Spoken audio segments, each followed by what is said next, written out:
Bueno, voy a compartirles la presentación.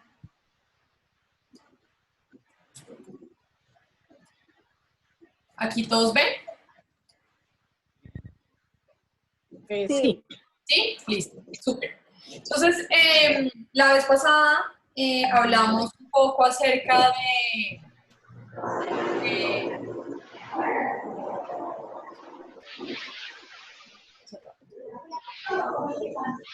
la vez pasada hablamos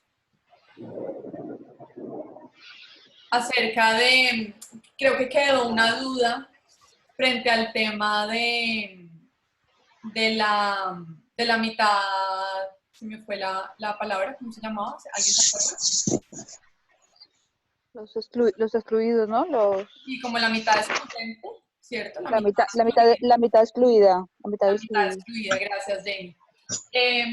Porque alguien me preguntó después de la clase si esa era, digamos, si la mitad excluida nos afectaba a todos. Y quería hacer la aclaración que efectivamente esa mitad excluida nos afecta a todos, ¿cierto? Hablábamos que principalmente lo que pasa es que muchas personas ignoran esa mitad excluida e ignoran que Satanás y sus demonios puedan tener influencia sobre sus vidas, ¿no? Entonces es importante hacer como la aclaración frente a ese tema. Perdónenme que me faltaba aceptar a Roger. Entonces vamos a entrar en materia en el tercer capítulo del libro, ¿vale? Esta tercera sesión nos habla acerca de, o se llama, ¿tienes derecho? Y Anderson inicia contándonos una historia acerca de una mujer que tuvo en algún momento en consejería,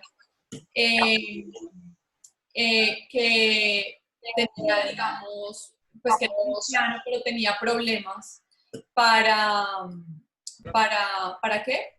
Como en su autoestima y en su identidad, ¿cierto? Y se sentía, había sido una mujer que había sido abusada, que había tenido muchísimos inconvenientes en su vida, y esto había hecho que ella no se viera a ella misma de la manera en la que Dios la veía, ¿cierto? Y entonces él dice una cosa que a mí me parece súper importante en este capítulo. Él dice, Satanás sabe que la verdad de Dios destruirá su mentira de forma tan certera como que la luz disipa la oscuridad. Y obviamente él no se rendirá sin luchar. Recordemos que el arma de Satanás, que el arma principal de Satanás es la mentira. Y él con la mentira va a querer engañarnos y confundirnos. Como él sabe que la verdad de Dios destruirá la mentira, entonces él no se va a rendir sin luchar, ¿vale? Porque él no quiere que nosotros disfrutemos de la libertad que Dios ya compró para nosotros en la cruz, ¿cierto?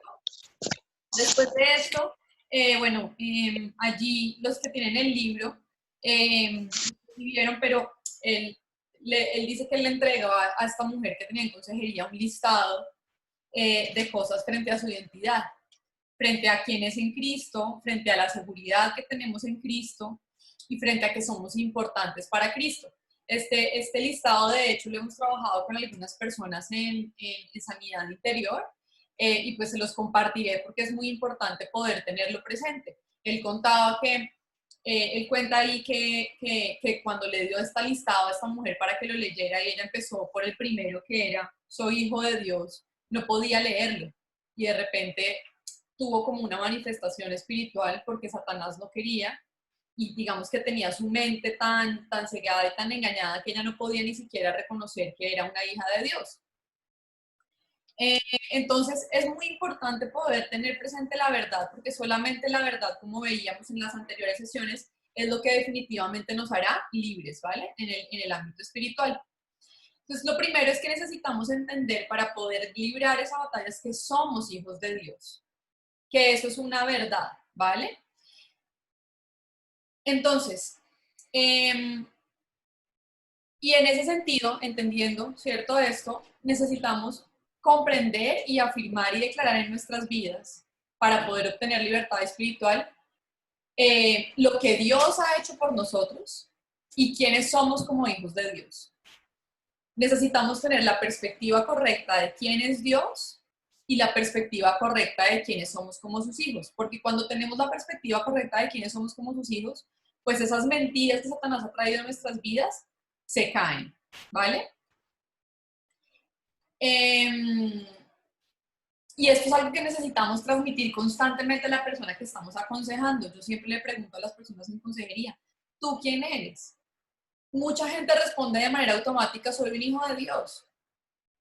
Pero realmente la persona entiende lo que significa ser un hijo de Dios, realmente la persona entiende qué es tener seguridad en Dios, qué es sentirse importante delante de Dios y qué significa y qué características tienes o qué, más que características, qué beneficios tengo por ser un hijo de Dios. Muchas veces no los conocemos y necesitamos hacerle ver estas verdades a la persona para que la persona pueda realmente ser libre espiritualmente. Y aquí hay un punto muy importante, y es que nuestras actitudes, nuestras acciones, nuestras respuestas y reacciones están determinadas por lo que creemos de nosotros mismos. Y aquí hay algo que yo siempre, digamos, recalco, y es poder ver a las personas a través de sus heridas. ¿A qué me refiero yo con ver a las personas a través de sus heridas? Muchas veces las actitudes, acciones, respuestas y reacciones de los demás vienen dadas por las heridas que hay en su corazón, y las heridas son un terreno fértil para los engaños de Satanás. Entonces Satanás me lleva a creer que yo no soy una persona valiosa, que a mí todo el mundo me voltea la espalda, que nunca nadie quiere estar conmigo, que yo no sirvo para nada, que yo no tengo capacidades. ¿Por qué creo todas estas cosas y por qué vivo constantemente con esos engaños y mentiras? Porque tal vez me han causado heridas que han sido un terreno fértil para los engaños de Satanás. Y entonces eso me lleva a tener actitudes o a reaccionar o a tener respuestas frente a otros, ¿vale? Inadecuadas.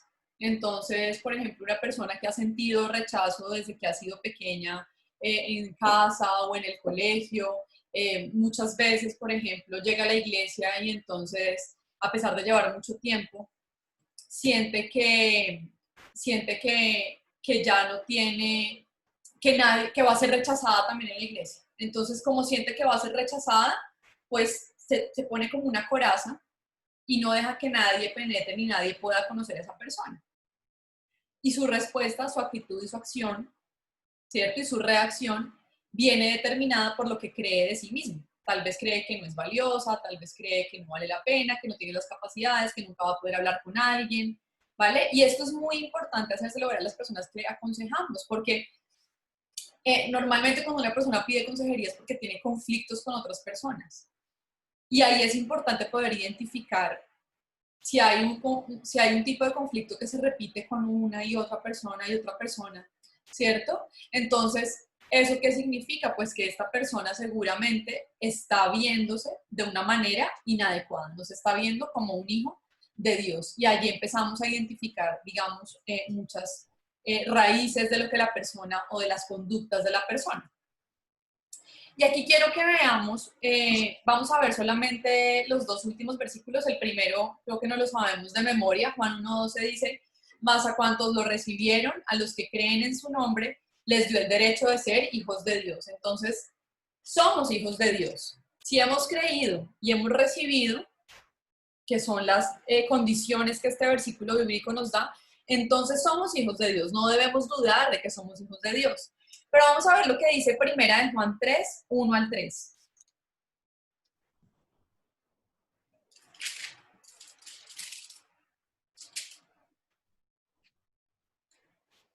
Dice, fíjense qué gran amor nos ha dado el Padre que se nos llame hijos de Dios. Hijos, muchas gracias. Fíjense qué gran amor nos ha dado el Padre que se nos llame hijos de Dios. Y lo somos. Miren cómo Juan como que reafirma que somos hijos de Dios. Que tal vez se nos puede olvidar, que tal vez en algún momento podemos empezar a dudar de nuestra identidad, y lo que Juan nos está diciendo es, somos hijos de Dios. Necesitamos afianzarnos en esa verdad. Luego dice, el mundo no nos conoce precisamente porque no lo conoció a Él. Queridos hermanos, ahora somos hijos de Dios. Vuelve y repite. Recuerden lo que hemos hablado. cuando en la cultura judía se repetía era porque cuando se repetía eso era importante. Entonces esto es importante, realmente somos hijos de Dios. Pero todavía no se ha manifestado lo que habremos de ser. Sabemos, sin embargo, que cuando Cristo venga seremos semejantes a Él porque lo veremos tal como Él es. Todo el que tiene esta esperanza en Cristo se purifica a sí mismo, así como Él es puro. ¿De qué nos está hablando aquí Juan? Pues de ese proceso de santificación del que hemos hablado, que precisamente es un proceso, el proceso de madurez espiritual, de parecerme cada día más a Cristo. ¿Cuál es mi tarea en la tierra mientras sea hija de Dios?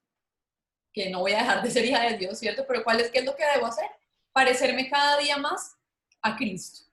Y vamos por favor a Romanos 8, 16 al 17.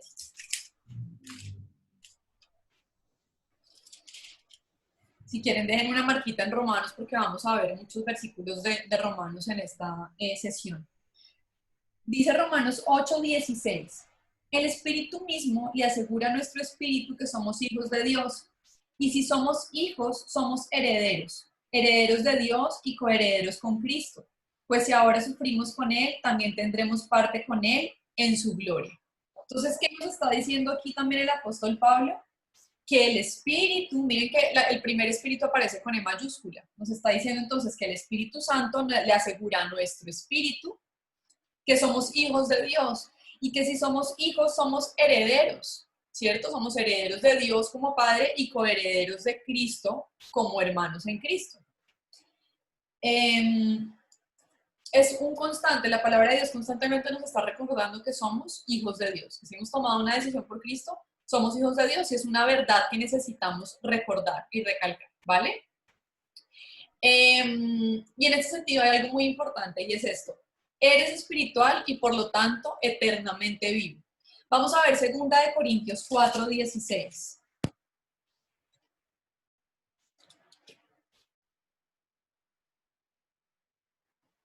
Dice, por tanto, no nos desanimamos, al contrario, aunque por fuera nos vamos desgastando, por dentro nos vamos renovando día tras día. ¿De qué nos está hablando aquí Pablo?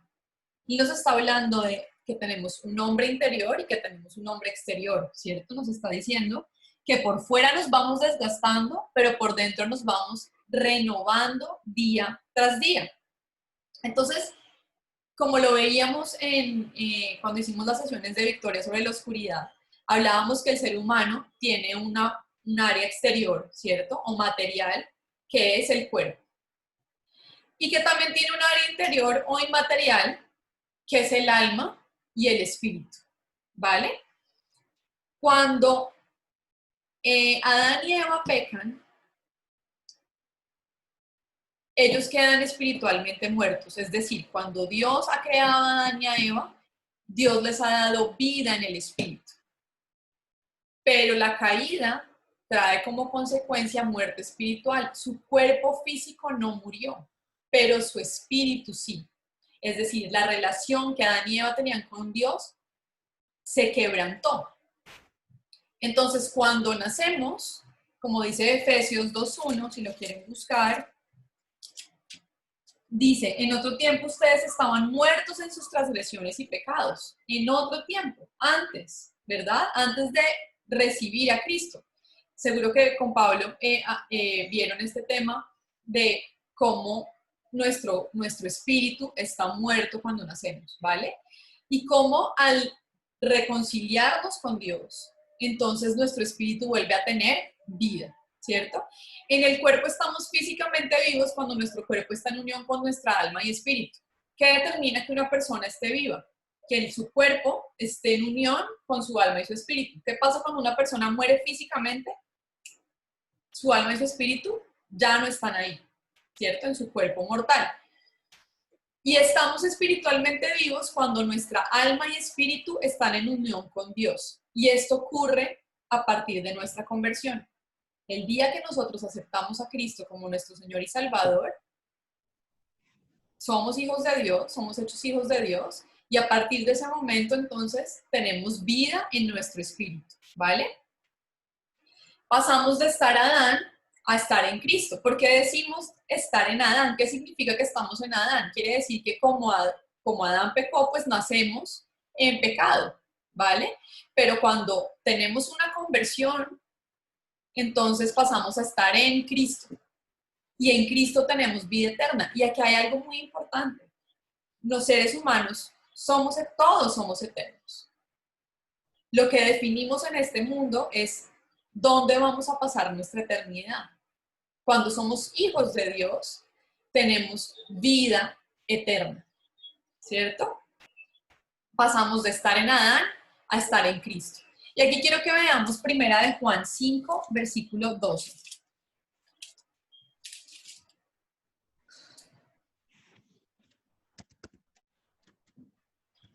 Dice, el que tiene al Hijo, ¿tiene qué? La vida. Ay, se me perdió. El que tiene al Hijo tiene la vida. El que no tiene al Hijo de Dios no tiene la vida. Es decir, lo que les decía ahorita, todos tenemos vida eterna. Pero quienes tenemos al Hijo de Dios, quienes hemos creído en Cristo, tenemos vida eterna. Los que no, no tienen vida, ¿vale? Pero todos pasaremos a la eternidad.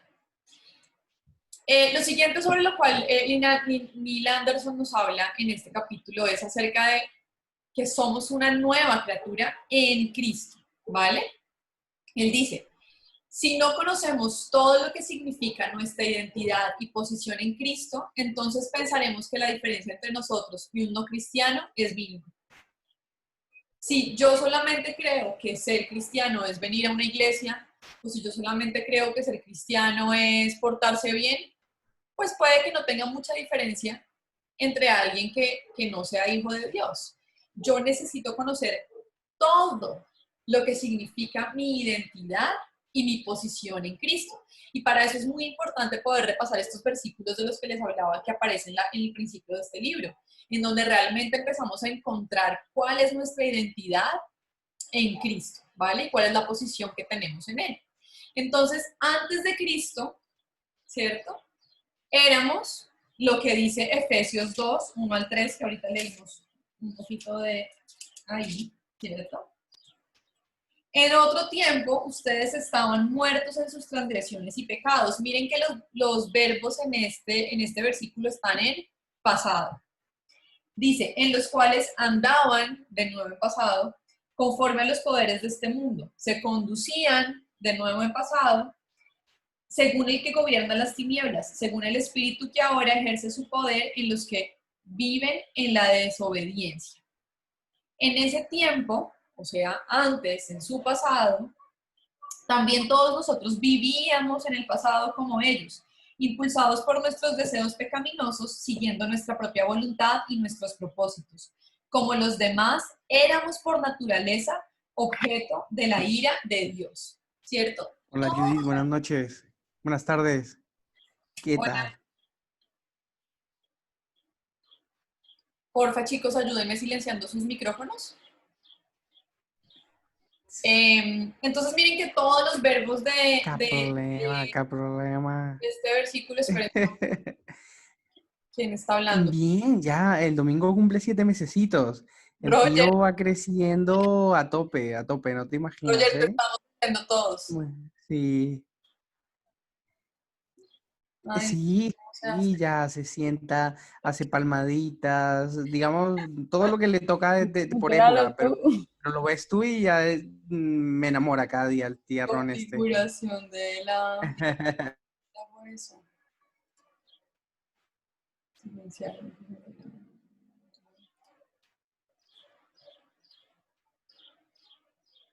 ¿Ya? ¿Parece que ya? ¿Sí, no? No encontré dónde se silencian todos. Ah, aquí. Sí, sí, sí. Ah, no, todavía no. Qué bien, no. Esos meses han sido meses duros, ¿eh? Para Es que mucha gente han sido de parón, pero yo creo que para nosotros ha sido un y ahora mes no les de voy a mostrar. ajustar, preparar, presentar, hacer muchas cosas, ¿eh? Sí, ha sido un mes duro. ¿Dónde está Roger? Aquí, ya listo. Listo, chicos. Retomando. Entonces, miren que todos los verbos de estos versículos están en pasado, ¿cierto? Nos dice, antes de Cristo, estábamos muertos en nuestros pecados. Antes de Cristo nos dejábamos llevar por los deseos de nuestra carne. En ese tiempo, ¿cierto? Vivíamos por los impulsos de nuestra naturaleza. Y dice que éramos por naturaleza objeto de la ira de Dios. Pero miren lo que dice segunda de Pedro 1:4.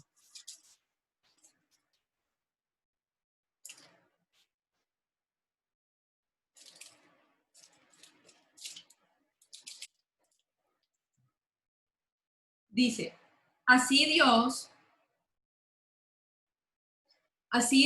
nos ha entregado sus preciosas y magníficas promesas para que ustedes, luego de escapar de la corrupción que hay en el mundo debido a los malos deseos, lleguen a tener parte en la naturaleza divina. ¿Sí es este versículo? Parece raro.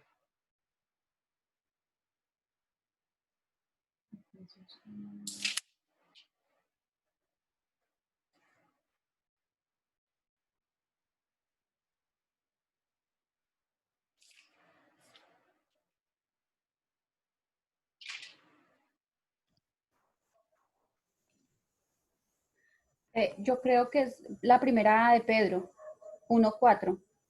Sí, creo que puse mal ahí, ¿cierto? Sí, sí, porque dice, y ¿Lo lees, recibamos una Pau? herencia, Eso, ¿lo lees, porfa? y recibamos una herencia indestructible, incontaminada e inmarchitable. Tal herencia está reservada en el cielo para ustedes. Sí, bueno, esa también es una verdad muy, muy buena, pero no, Tampoco es. no es. Yo creo que lo apunté mal. Bueno, Pero en el libro dice segunda de Pedro primero 4. 1:4, sí es ese. Sí. Sí, está bien. Yo creo que está bien. Sí, sí. María Paula, está bien. Sí, Sí, está bien. Sí. perdónenme. Me puse nerviosa con todo eso que no podíamos sacar el camino. Entonces, así Dios nos ha entregado sus preciosas y magníficas promesas para que ustedes, luego de escapar de la corrupción que hay en el mundo debido a los malos deseos, lleguen a tener parte en su naturaleza divina, ¿cierto? Entonces tenemos parte en la naturaleza divina de Cristo. Hay una letrica ahí, no sé si en sus Biblias seguro que aparece. Si miramos lo que dice en el pie de página, dice, lleguen a ser colaboradores con Dios, ¿cierto? Entonces, ahora tenemos una naturaleza diferente. Ya no tenemos, ya no vivimos de acuerdo con los deseos de la carne, ¿cierto? Sino que ahora obtenemos los beneficios de ser hijos de Dios, obtenemos una herencia, ¿no? De parte de Dios. Ya no estamos en la carne, ahora estamos en Cristo. Y esto es muy importante hacérselo ver a las personas, porque nuestra carne va a desaparecer. No, nuestra carne no va a desaparecer. Pero si yo empiezo a creer lo que Dios dice en su palabra acerca de mí y empiezo a creer quién soy realmente en Cristo, pues mi conducta naturalmente cambiará, ¿cierto? Miren, tal vez este es el versículo que quería poner aquí, que dice, porque ustedes antes eran oscuridad, pero ahora son luz en el Señor. Vivan como hijos de luz. Y me encanta la aclaración que hace el apóstol Pablo, ¿cierto? Porque él podría decir no solamente, ustedes antes eran oscuridad, pero ahora son luz en el Señor. Y ya está. Pero lo que él nos ¿Cuál dice es, Efesios cuál es 5:8. el versículo? Efesios 5:8. Dice, porque ustedes antes eran oscuridad, nos habla de nuestro pasado, pero ahora son luz en el Señor. Vivan como hijos de luz. Él nos está invitando a vivir como hijos de luz. Entonces, muchas veces, primero, muchas personas llegan a tener dudas frente a si son cristianas o no, porque caen una y otra vez, ¿vale? Y en ese proceso tenemos que ayudarles a entender quiénes son en Cristo y que no tienen que batallar solos. Esto lo vamos a ver más adelante. Pero muchas veces también hay personas que dicen, no, pero es que esa persona se convirtió, pero siguió igual, entonces esa persona sí se va a ir para el cielo y para la eternidad con Dios o no. Pues eso es algo que nosotros no podemos juzgar como seres humanos, es algo que solamente Dios sabe. Pero lo que el apóstol Pablo nos dice es, vivan como hijos de luz. O sea, si yo he tomado una decisión por Cristo, pues debo vivir como un hijo de Dios. Y miren lo que dice 2 Corintios 5:17, y yo creo que este es un versículo que todos deberíamos aprendernos de memoria y que es importante recordarle constantemente a las personas que aconsejamos, sobre todo cuando son personas muy nuevas en el cristianismo, aunque como hemos hablado en las sesiones anteriores, hay personas que llevan 30 años siendo cristianos, pero siguen viviendo como su viejo hombre, ¿no? Miren lo que dice: por lo tanto, si alguno está en Cristo, es una nueva creación. Lo viejo ha pasado, ha llegado ya lo nuevo. Somos una nueva creación. Lo viejo ya pasó, el pasado ya quedó atrás. Y muchas veces, muchas personas que aman a Dios y que han tomado una decisión por Cristo, siguen viviendo aferradas a su pasado. Y como siguen viviendo aferradas a su pasado, no pueden disfrutar de la libertad que Cristo ya compró para ellos en la cruz. Porque siguen pensando en su pasado. Pero lo que aquí nos está diciendo el apóstol Pablo es que lo viejo ya pasó y que ha llegado lo nuevo. Entonces son verdades que necesitamos recordarle a las personas y que necesitamos recordarnos a nosotros constantemente, porque ya somos una nueva criatura, ¿no? Entonces, aquí Pablo nos da Neil Anderson nos da un listado de qué significa estar espiritualmente vivo y que nuestro espíritu o nuestro interior, ¿cierto?, esté en unión con Dios. Y en qué nos identificamos con Cristo, ¿vale? No vamos a verlos todos porque son muchos, pero hice la lista por si alguno quiere tomarle la foto o hacer una foto de su pantalla, ¿vale? Para que los puedan tener presentes, pero estar vivo significa que nuestro interior está en unión con Dios y que nos identificamos en Cristo. ¿Con Cristo en qué? Nos identificamos con Cristo en su muerte, ¿vale? Estos versículos dicen que como Cristo murió, nosotros hemos muerto al pecado, ¿vale? Dice que nos identificamos en su sepultura, que nos identificamos en su resurrección, nosotros también resucitaremos como Cristo. Nos identificamos en su ascensión, en su vida, en su poder y en su herencia, ¿vale? Y esto es muy importante, estos versículos son fundamentales porque están llenos de muchas verdades que como seres humanos necesitamos para entender la identidad que tenemos en Cristo, ¿vale? Uy, aquí copié una diapositiva igual, ¿cierto? Entonces dice, nuestro viejo hombre debía morir para romper su relación con el pecado que lo dominaba. Acordémonos de esta historia en la que Nicodemo le pregunta a Jesús que qué tiene que hacer y Jesús le dice que tiene que nacer de nuevo y él le dice, pero ¿cómo así? ¿Cómo hago para meterme otra vez en el vientre de mi madre? Y lo que Jesús le está diciendo, no, tienes que nacer del Espíritu. Es decir, debemos morir a nuestro viejo yo para romper nuestra relación con el pecado que nos dominaba y vivir para Cristo. Y vamos a ver aquí primera de Juan 1:8.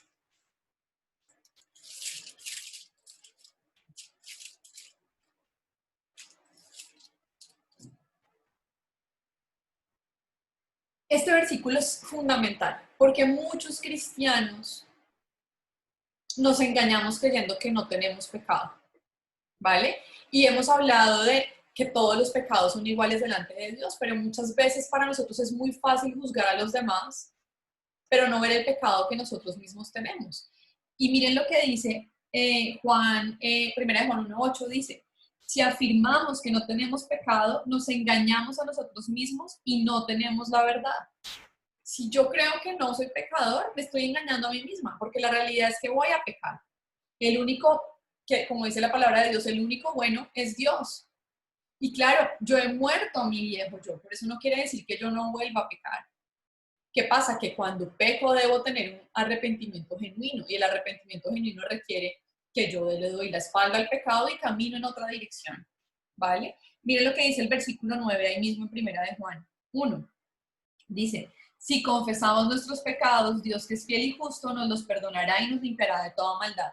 Y este es un versículo fundamental en consejería, porque muchas veces la gente tiene conflictos porque se siente culpable, porque siente culpa constantemente, porque siente que no es digna de ser hija de Dios. Pero lo que aquí nos dice Juan es, si confesamos nuestros pecados, Dios nos perdona. Hay una condición, tengo que confesar mis pecados, pero lo que Dios hace es que Él me perdona, ¿vale? puede ser victorioso sobre el pecado y la muerte. Entonces, por supuesto, tenemos una lucha con el pecado porque nuestra carne sigue aquí, pero podemos ser victoriosos sobre el pecado y sobre la muerte. ¿Qué dice Romanos 8, 1 al 2? Y ahora sí que aquí creo que es donde nos vamos a mover un montón en Romanos.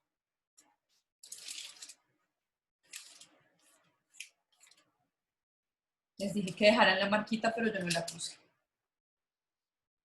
Romanos 8, 1 al 2. Dice, por lo tanto, ya no hay ninguna condenación para los que están unidos a Cristo Jesús, pues por medio de Él, la ley del Espíritu de vida me ha liberado de la ley del pecado y de la muerte, ¿cierto? Entonces, el pecado vive, aún tiene vida, ¿cierto? Porque Satanás no se va a rendir y va a seguir tentándonos. Pero el poder ya no tiene poder ni autoridad sobre nosotros, es lo que aquí nos está diciendo el apóstol Pablo. Nos dice que no hay ninguna condenación para los que están unidos a Cristo Jesús y que por medio de Él, la ley del Espíritu de vida, y miren que ese Espíritu está con E mayúscula, me ha liberado del pecado y de la muerte, ¿cierto? El Espíritu Santo ya nos ha liberado del pecado y de la muerte. El poder no tiene ya ni autoridad ni poder sobre nuestras vidas. Y Neil Anderson escribe allí en este capítulo, la ley del pecado y de la muerte sigue presente y por esto Pablo utiliza la palabra ley. Recordemos que la ley se refería también cuando hablaba acerca de la ley de Moisés. Dice, no podemos pasar por alto ninguna de ellas, pero sí las podemos vencer con la ayuda de todas. De toda, ese me fue una S de más, con la mayor de toda, pero sí las podemos vencer con la mayor de todas, la ley de la vida con Cristo Jesús, ¿cierto? ¿Con qué puedo vencer la ley que me condena? Con la ley de la vida que me da Cristo, ¿cierto? Entonces, lo que les decía, nuestra carne sigue presente en nosotros, nuestra carne sigue llevándonos a caminar por el mismo sendero que habíamos generado en nuestras vidas. La carne vamos a seguir con esa lucha interna. Recordemos lo que hablábamos la vez pasada acerca de la afirmación de Pedro, ¿no? Y de cómo se nos demuestra en esos versículos que Pedro tenía una lucha por seguir a Cristo y por hacer lo que Cristo quería que hiciera y seguir viviendo como el viejo hombre, ¿no? Entonces nuestra carne sigue estando presente, pero nosotros podemos elegir en ese camino el camino de la carne o el camino de la vida por el Espíritu. Miren lo que dice Romanos 8, 12 al 13. Por lo tanto, hermanos, tenemos una obligación. Me encanta. Es una obligación que tenemos. No es algo que queremos hacer por si nos parece como que sí lo hacemos. No, dice que es una obligación. Dice, pero no es la de vivir conforme a la naturaleza pecaminosa. Tenemos una obligación y no es la de vivir conforme a nuestra carne. Porque si ustedes viven conforme a ella, morirán. Pero si por medio del Espíritu dan muerte a los malos hábitos del cuerpo, vivirán. Entonces, por medio de mi Espíritu, tengo que dar muerte a mis malos hábitos, porque de esa manera voy a tener vida. Recordemos que la palabra de Dios dice que la paga del pecado es muerte. Y volvemos a lo mismo. ¿Muerte física? No, muerte física no, pero sí muerte espiritual, ¿vale? Entonces tenemos que elegir. Es una opción que nosotros tenemos. Solamente cada ser humano puede tomar la decisión y elegir seguir por el camino de la vida por el Espíritu o continuar por el camino de la vida por la carne, que es un poco también lo que hablábamos anteriormente. Muchas veces uno se carga porque el aconsejado no progresa en su vida espiritual.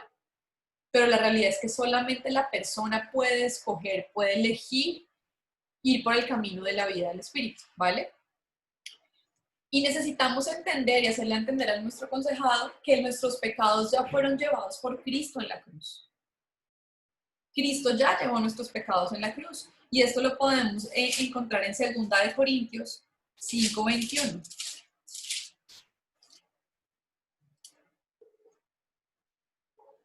Dice, al que no cometió pecado alguno, por nosotros, Dios lo trató como pecador para que en él recibiéramos la justicia de Dios. Es decir, Cristo ya cargó con nuestro pecado.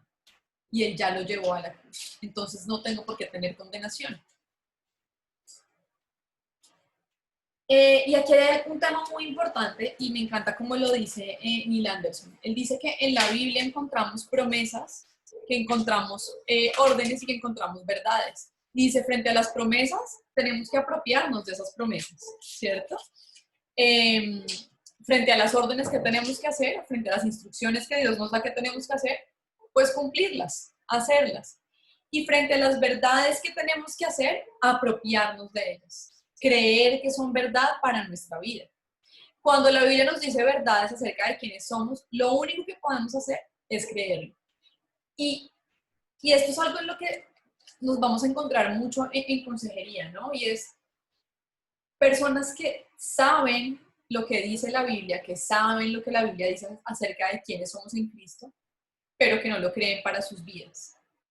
Entonces, por ejemplo, y creer que soy aceptada por Dios.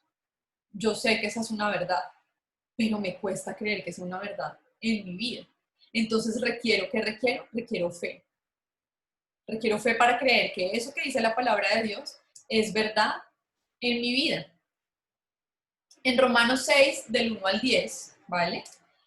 Vamos a encontrar, aquí me encanta cómo lo hace Neil Anderson, los que no se lo han podido leer, estaría súper bien que se lo pudieran leer, porque él desglosa versículo a versículo qué necesitamos creer, ¿vale? Se los voy a leer un poquito así por encima. En Romanos 6, 1, 10 dice, ¿dónde lo tengo? Por aquí. Bueno, un poco lo que les decía, ¿no? Lo que aparece en Romanos 6, del 1 al 10, no es una promesa y no es una instrucción. Son verdades que debemos creer como hijos de Dios. Dice, los que hemos muerto al pecado, en el versículo 2. Es decir, yo tengo que creer que yo ya he muerto al pecado, ¿vale? Todos los que hemos sido bautizados en Cristo Jesús, hemos sido bautizados en su muerte, somos sepultados juntamente con Él. Nuestro viejo hombre fue crucificado juntamente con Él para que el cuerpo del pecado sea destruido a fin de que no sirvamos más al pecado. Porque el que ha muerto ha sido justificado del pecado. Y si morimos con Cristo, creemos que también viviremos con Él. Miren que todas son verdades, ninguna son acciones que Dios nos está diciendo que hagamos. Ninguna es una promesa de Dios. Son verdades que necesitamos creer. Bueno, algunas de esas verdades incluyen promesas, ¿cierto? Porque, por ejemplo, dice, y si morimos con Cristo, creemos que también viviremos con Él. Esa es una promesa de Dios, viviremos con Él. Pero son verdades que necesitamos y que es necesario creer para afirmar y para seguir fortaleciendo nuestra identidad como hijos de Dios. Escribe Neil Anderson aquí, nosotros no podemos establecer una verdad a través de nuestra experiencia. Y esto es clave en los procesos de consejería. Porque muchas personas van a venir a decirnos, es que yo aprendí en mi vida que siempre que a uno le da a las personas, a uno le va mal.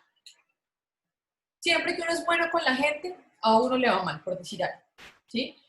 ¿Eso está basado en una verdad de la palabra de Dios o está basado en mi experiencia? En mi experiencia, ¿cierto? En la experiencia que he tenido, yo digo eso. Pero miren lo que dice Neil Anderson, debemos elegir creer lo que Dios dice, vivir de acuerdo a la fe y así la verdad trabaja para nuestra experiencia. Es decir, cuando yo creo lo que Dios dice, cuando yo creo en la verdad, que es la palabra de Dios, entonces esta verdad trabaja para mi experiencia. Yo ya no creo lo que mi experiencia me dice, sino que yo creo lo que dice la palabra de Dios y vivo de acuerdo con eso. Entonces, no es lo que hacemos lo que determina lo que somos, y esto es fundamental hacerlo ver a las personas, porque muchas personas creen que lo que hacemos es lo que somos. Entonces, si yo dije mentiras, soy un mentiroso. O si yo tuve un gesto de orgullo, soy orgullosa. Lo que hacemos no determina lo que somos. Son dos cosas completamente diferentes. ¿Quiénes somos? Lo que Dios dice en su palabra que somos. Y entonces lo que Dios me dice en su palabra que soy determinará mi comportamiento, determinará lo que hago, ¿vale? Entonces, no hacemos cosas para que Dios nos ame, y esto lo hablábamos en las sesiones anteriores. Hacemos las cosas porque Dios nos ama, no es que nos estemos ganando el derecho de ser sus hijos. Ya somos sus hijos, ya Dios nos ha dicho que somos sus hijos y necesitamos creer estas verdades, ¿vale? Pero es una elección. Miren cómo lo escribe Hilando, me encanta porque dice, debemos elegir creer. Y esto es un proceso que se lleva a cabo en nuestras mentes. Por eso es tan importante lo que hablábamos en la sesión anterior de destruir todo argumento que se levante en contra del conocimiento de Dios, porque es una decisión, es una elección que yo tengo que tomar. La elección de creer lo que Dios dice y no creer lo que mis padres me dijeron, lo que mis amigos me dijeron en el colegio, lo que mis hermanos me dijeron, lo que mis novios me dijeron en mi pasado, sino que debo elegir creer lo que Dios dice de mí, ¿vale? Si vivimos en Cristo y estamos muertos al pecado, entonces ¿por qué seguimos ligados al pecado? Porque tenemos esa lucha constante. Y miren la respuesta que Pablo nos da en Romanos 6, versículos 12 y 13. Dice, por lo tanto no permitan ustedes que el pecado reine en su cuerpo mortal ni obedezcan a sus malos deseos. No ofrezcan los miembros de su cuerpo al pecado como instrumentos de injusticia. Al contrario, ofrézcanse más bien a Dios como quienes han vuelto de la muerte a la vida, presentando los miembros de su cuerpo como instrumentos de justicia. ¿Alguien se anima a explicarnos este versículo? ¿Qué quiere decir eso de que nuestro cuerpo no sea un instrumento de injusticia?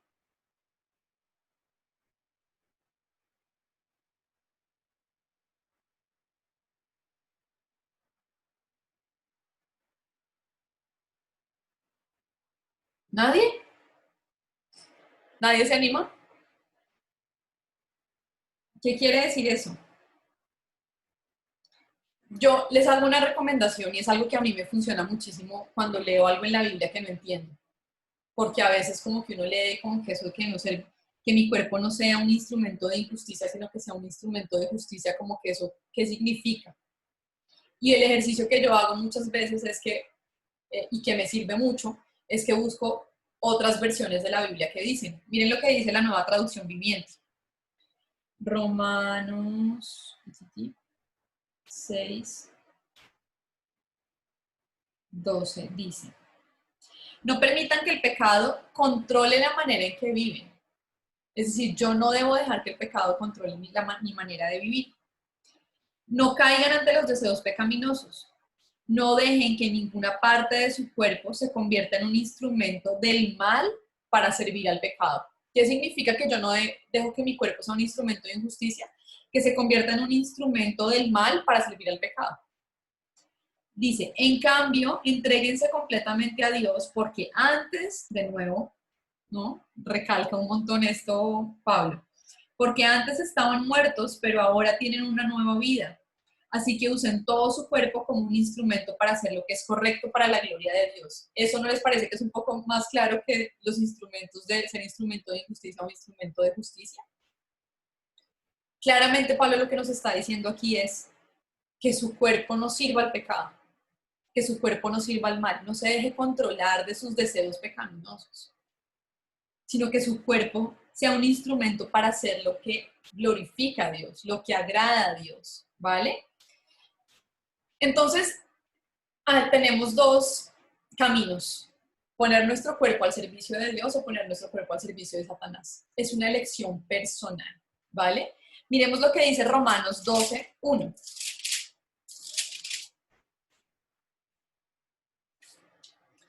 Por lo tanto, hermanos, tomando en cuenta la misericordia de Dios, les ruego que cada uno de ustedes en adoración espiritual ofrezca su cuerpo como sacrificio vivo, santo y agradable a Dios.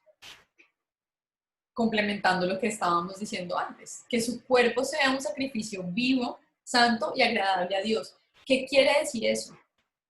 ¿Qué quiere decir que ofrezcamos nuestro cuerpo como un sacrificio vivo, santo y agradable? Recordemos que la palabra santo quiere decir apartado, que hemos hablado del proceso de santificación, que es un proceso en el que yo cada día me parezco más a Cristo, ¿cierto? Y eso es lo que tiene que ser mi cuerpo y mi vida. Y tal vez esto muchas veces lo ligamos mucho al tema, por ejemplo, de la inmoralidad sexual, porque en la inmoralidad sexual pues le damos uso a nuestro cuerpo, ¿vale? Pero creo que también tiene que ver con pecados que no tienen que ver, digamos, con pecados sexuales necesariamente, ¿no? Sino con nuestro orgullo, con nuestra envidia, que mi cuerpo y que todo lo que soy sea un sacrificio vivo, santo y agradable a Dios. Dice, gracias a la victoria de Cristo sobre el pecado, somos libres de elegir no pecar. Entonces, miren, esto es muy importante, ¿vale? Porque las personas muchas veces sienten que no son libres de no pecar.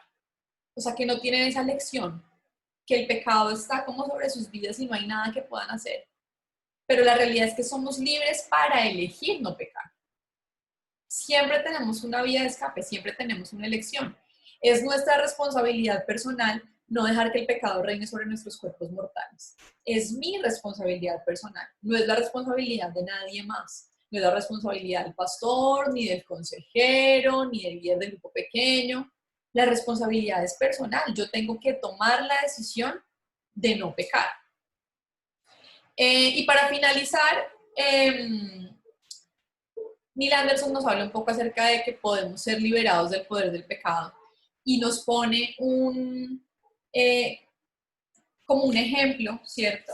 De alguna consejería que él tuvo alguna vez con una persona que tenía una lucha muy fuerte con su pecado, ¿vale? Y entonces, para hacer un poquito esto más dinámico, le pedí a Jenny que me ayude, siendo ella Neil y yo el chico que Jenny aconseja, ¿vale? Y vamos a tener como esta conversación con Jenny, que es una conversación que podríamos tener perfectamente en una consejería con alguien, ¿vale? Y cómo él logra desarrollar todos estos puntos, ¿no?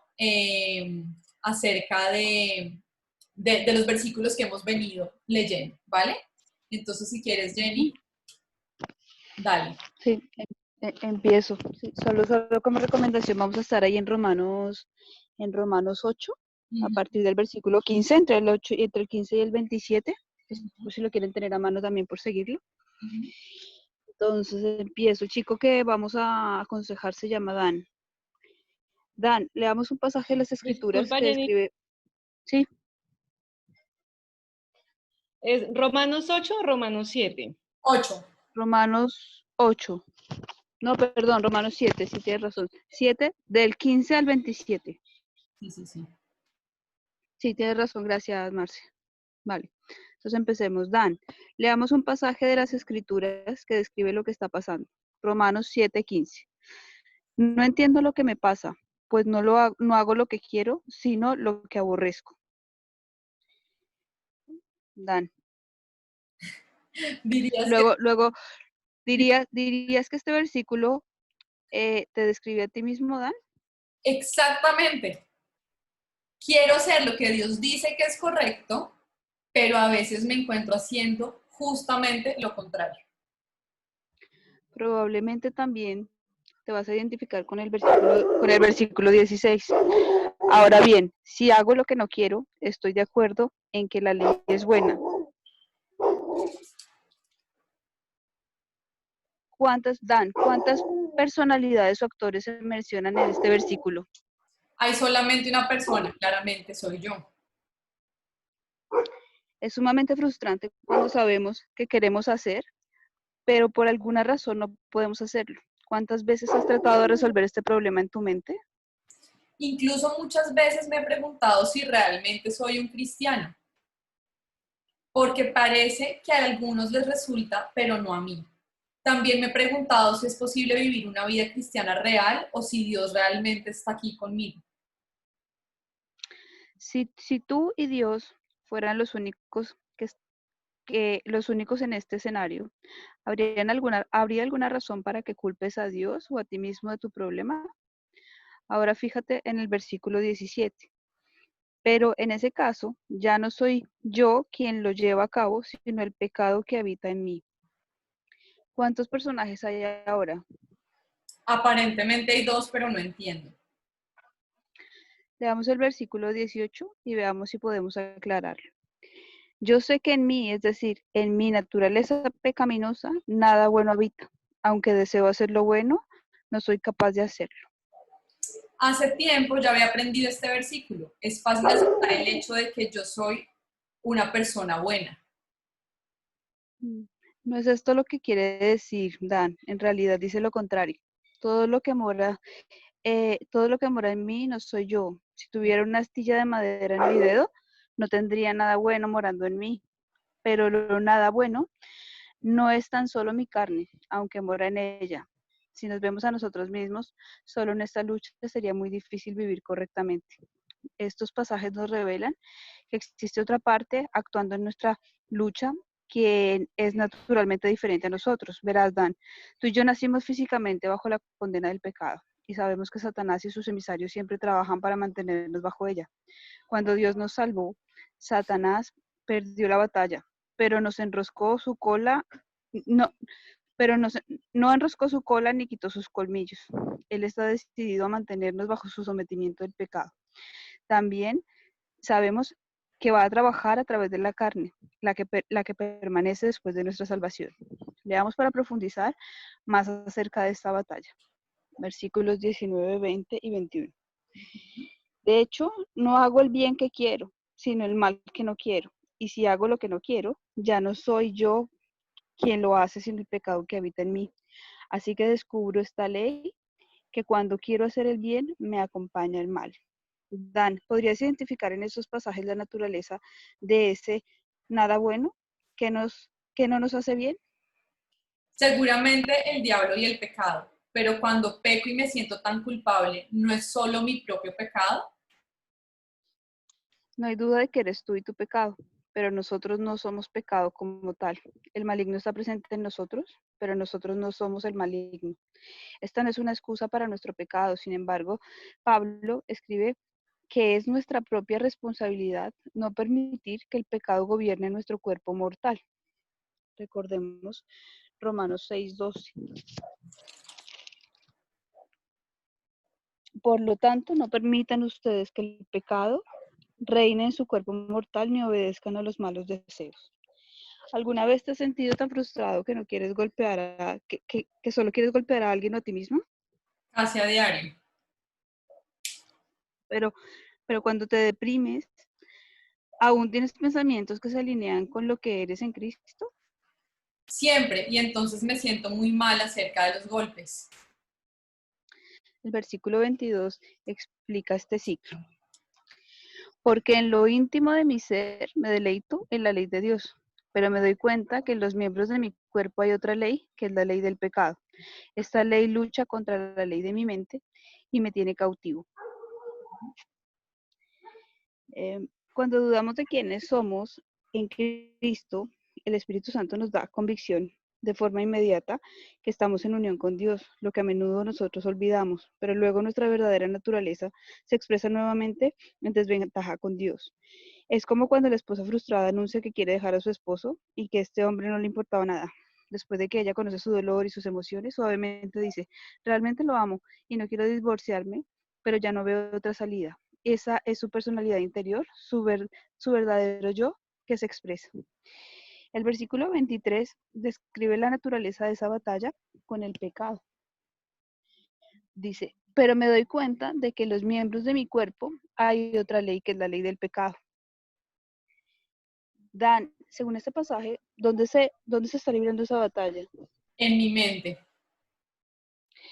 Es exactamente el lugar. Pues bien, si Satanás te lleva a pensar que tú eres el único que está librando esa batalla, cuando peques te deprimirás contigo mismo y con Dios. Te daré el siguiente ejemplo. Supongamos que hay un perro parlante al otro lado de la puerta y este perro dice, vamos, déjame entrar. Tú quieres hacerlo y todos lo hacen. Después de todo lo harás y nadie lo sabrá. Entonces abres la puerta y cuando el perro entra te clava los dientes en la pierna. Al otro lado de la puerta el perro juega el rol del tentador, pero cuando lo dejas entrar, su rol es de acusador y te dice, tú abriste la puerta, tú la abriste. A estas alturas, ¿qué harías? A menudo termino confesando mi pecado porque me siento muy culpable. Pero durante mi lucha con el pecado, nadie había mencionado a este perro tentador y acusador. Siempre me acuso a mí mismo, pero ahora creo que debería culpar al perro. Creo que por lo general dan, las personas se cansan de culparse a ellas mismas y abandonan a Dios bajo una nube de frustración y de condenación. Por el otro lado, tampoco es saludable poner todas las culpas sobre el perro. Es correcto confesarse ante Dios, lo que quiere decir que estamos de acuerdo con Él en que nosotros si abrimos en que sí abrimos la puerta, pero eso no es suficiente. La confesión es el primer paso del arrepentimiento. Los cristianos que solo se limitan a confesar quedan atrapados en un ciclo de pecado, confesión, pecado, confesión, por lo que generalmente los desgasta y se rinden. Después de confesar que fuimos nosotros los que abrimos la puerta, deberíamos resistir al demonio, así huirá de nosotros. Para terminar, vuelve, cierra la puerta y trábala para que no puedas abrirla nuevamente. El arrepentimiento no será verdadero hasta que no hayamos cambiado realmente. Para un momentito, Jenny. Miren la importancia de esto. Tenemos que confesar, ¿cierto? Que nosotros abrimos la puerta, pero ¿qué es lo que tenemos que hacer? Cerrar la puerta y no dejar que se vuelva a abrir. Ese es el verdadero arrepentimiento, ¿vale? Sigue. Pablo expresa este sentimiento de conflicto sin resolver en el versículo 24. Y dice, soy un pobre miserable. ¿Quién me librará de este cuerpo mortal? Pablo no nos está diciendo, hombre miserable que soy. No existe nadie más miserable que la persona que sabe que es lo correcto y quiere hacerlo, pero por alguna razón no puede. Esta persona está frustrada porque vive bajo la esclavitud y sus intentos por hacer lo correcto chocan con su frustración. Ella se pregunta, ¿habrá alguna victoria? La respuesta comienza a aparecer en el versículo 25. Gracias a Dios por medio de Jesucristo nuestro Señor. Así que yo mismo, con la mente, sirvo a la ley de Dios, más con la carne a la ley del pecado. También leamos Romanos capítulo 8 y veremos cómo Pablo se sobrepone a la ley del pecado gracias a la ley de la vida en Cristo Jesús, que es lo que ya habíamos visto ahora.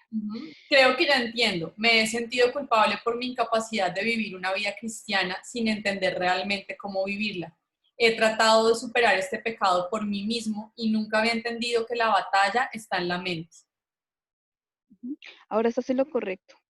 Condenarte a ti mismo no te ayudará, porque no hay condenación para aquellos que están en Cristo. Romanos del 1 al 2. Por lo tanto, ya no hay ninguna condenación para los que están unidos a Cristo Jesús, pues por medio de Él, la ley del Espíritu de vida me ha liberado de la ley del pecado y de la muerte.